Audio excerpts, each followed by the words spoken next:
अस्सलाम वालेकुम ख्वातीन व हज़रात, आपको शान अली टीवी में खुश आमदीद कहते हैं।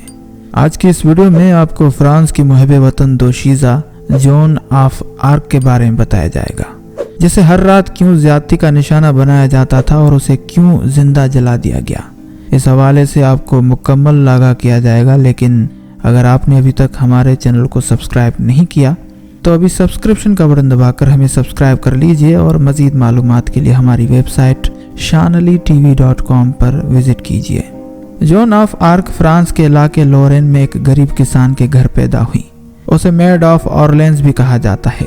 जॉन अपनी नेक सीरत माँ अजाबिल और मेहनत कश बाप जैक की आगोश मोहब्बत में परवान चढ़ी। बेपनाह हुस्नो जमाल से सरफराज जॉन की एक बड़ी बहन और 3 भाई थे। घरेलू हालात खराब होने के बायस होश संभालने पर जॉन को स्कूल के बजाय खेतों में जाना पड़ा, जहां वो सारा दिन मवेशी चराती थी। घर के अंदर और बाहर वो रोजाना अंग्रेजों की सीनाजोरी, फ्रांस की बेबसी और बादशाह की लाचारी के किस्से सुनती। मवेशी चुराते हुए वो जब भी इन बातों को याद करती तो बेख्तियार उसकी आंखों से आंसू टपक पड़ते। ऐसे ही मामूलात को अदा करती हुई जॉन जब जवानी की सरहदों के नजदीक पहुंची तो उसके कानों में सेंट मिकाइल, सेंट कैथरीन और सेंट मार्गरेट की अजीबोगरीब आवाजें आने लगी और उसे बिशारत हुई कि फ्रांस के वली है चार्ल्स की मदद कर और फ्रांस को बरतानिया की महकूमी से निजात दिलवा। जॉन सादा मिजाज मजहबी ख्याल लड़की थी। उसे गैबी आवाज़ों में चार्ल्स की मदद करने की तलकीन हुई थी, जिसे अंग्रेज़ों ने तख्त से महरूम कर रखा था। कई बार नाकामी के बाद आखिरकार उसे 23 फरवरी 1429 ईस्वी को वली अहद चार्ल्स तक पहुंचने का मौका मिल गया। जॉन ने उसे अपने ख्यालात और पैगाम से आगाह किया। किस्सा मुख्तसर बहुत से सवाल और जवाब, बहस और मुबाहिसे के बाद जॉन और उसके साथियों की वफादारी पर यकीन करते हुए चार्ल्स ने उन्हें फ्रांसीसी फौज के साथ अंग्रेजों का मुकाबला करने की इजाज़त दे दी। डूबते हुए चार्ल्स के लिए ये तिनके का सहारा था। हजारों फ्रांसीसी सिपाही इस कमसन जर्नल जॉन के मातहत आए तो उसने अपनी सरगर्मियों का आगाज शाह इंग्लिस्तान के नाम एक खत लिखकर किया, जिसमें उसने लिखा था कि खुदा ने मुझे इसलिए भेजा है कि इक़्तिदार फ्रांस के हकीकी बादशाह के हवाले कर दूं। तुम्हें चाहिए कि इन तमाम तर शहरों और इलाकों से दस्तबरदार हो जाओ जिन पर तुमने अपना कब्जा जमा रखा है। लेकिन मगरूर अंग्रेजों ने उस खत का जवाब देना भी पसंद न किया। इस दौरान जॉन अपनी पहली मुहिम के सिलसिले में ऑरलेंस पहुंच चुकी थी। यह शहर उन दिनों दुश्मन के मुहासरे में था। जॉन सिर्फ 17 बरस की उम्र में फ्रांसीसी फौज की क़यादत करती हुई अंग्रेजों में मौत बांटने लगी। जॉन की फौज बड़ी बहादुरी से लड़ी और अंग्रेजों को ऐसी शिकस्त दी कि वो दुम दबाकर भाग गए। सिर्फ 2 दिन की लड़ाई में कई किले फ्रांसीसी फौज के कब्जे में आ गए।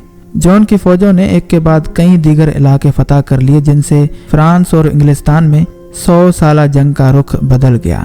ये बहुत अरसे बाद हासिल होने वाली एक अजीम फतह थी, जिसने जॉन को जमीन से उठाकर आसमान तक पहुंचा दिया। लोग इसके नाम के दीवाने हो गए। चार्ल्स भी इस अजीम मुहब्बे वतन के कारनामों की तरफ मुतवज्जा हुआ।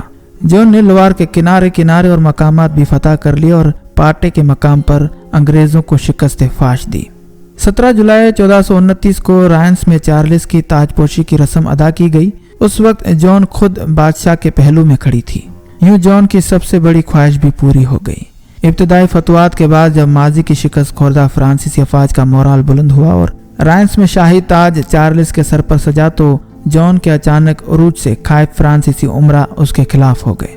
जॉन अपनी यलगारों को जारी रखना चाहती थी, मगर चार्ल्स के मुशीरों के गलत मशवरों और खुद बादशाह की काहली का नतीजा ये हुआ कि बादशाह ने अंग्रेजों के हिलेफ ड्यूक ऑफ बरगंडी से मुफाहमत की गुफ्तो शनीद शुरू कर दी, जिसकी वजह से जॉन अपनी पेशकदमी ज्यादा देर तक जारी न रख सकी और 1430 में अहले बरगंडी और चंद गद्दारों ने उसे गिरफ्तार करके अंग्रेजों के हवाले कर दिया।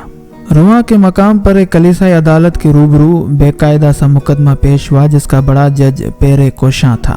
जॉन को फासिकुल अकीदा, दगाबाज, कुफरगो, साहिरा और जादूगरनी करार दे दिया गया और उसे जिंदा जला देने की सजा सुनाई गई। ये बात भी अयां हुई कि सजा से कुछ अरसा पहले ही जॉन को हर रात अंग्रेज सिपाही ज्यादती का भी निशाना बनाया करते थे। उसके बाद बिलाकर 30 मई 1431 को जॉन ऑफ आर्क को जिंदा जला दिया गया। उसने ये सजा बखुशी कबूल कर ली और अपने वतन फ्रांस की आज़ादी पर निसार हो गई। यही वो वक्त था जब अंग्रेजों को फ्रांस के हाथों पे दर पे शिकस्तों का सामना करना पड़ा। 1436 में उसकी मौत के 5वें साल पर पेरिस पर फ्रांस का कब्जा हो गया। ये सब जॉन ऑफ आर्क की कुर्बानियों और कोशिशों का नतीजा था। जॉन की मौत के बाद 1456 में फिर एक कलीसियाई अदालत ने ही उसे सब इल्जामात से बरी कर दिया। सन 1920 में कलीसिया ने उसे बाकायदा तौर पर सेंट यानी वलिया तस्लीम कर लिया। अब हर साल 30 मई को उसका खास त्यौहार भी मनाया जाता है। पहले साहिरा और फिर वलिया कहलाने वाली ये मुहब्बे वतन दोशीज़ा दुनिया भर की औरतों के लिए बहादुरी की अलामत है। उम्मीद करते हैं कि आपको ये वीडियो ज़रूर पसंद आई होगी। वीडियो पसंद आई हो तो लाइक करें, शेयर करें और सब्सक्रिप्शन का बटन दबाकर हमें सब्सक्राइब कर लीजिए। फी अमानिल्लाह।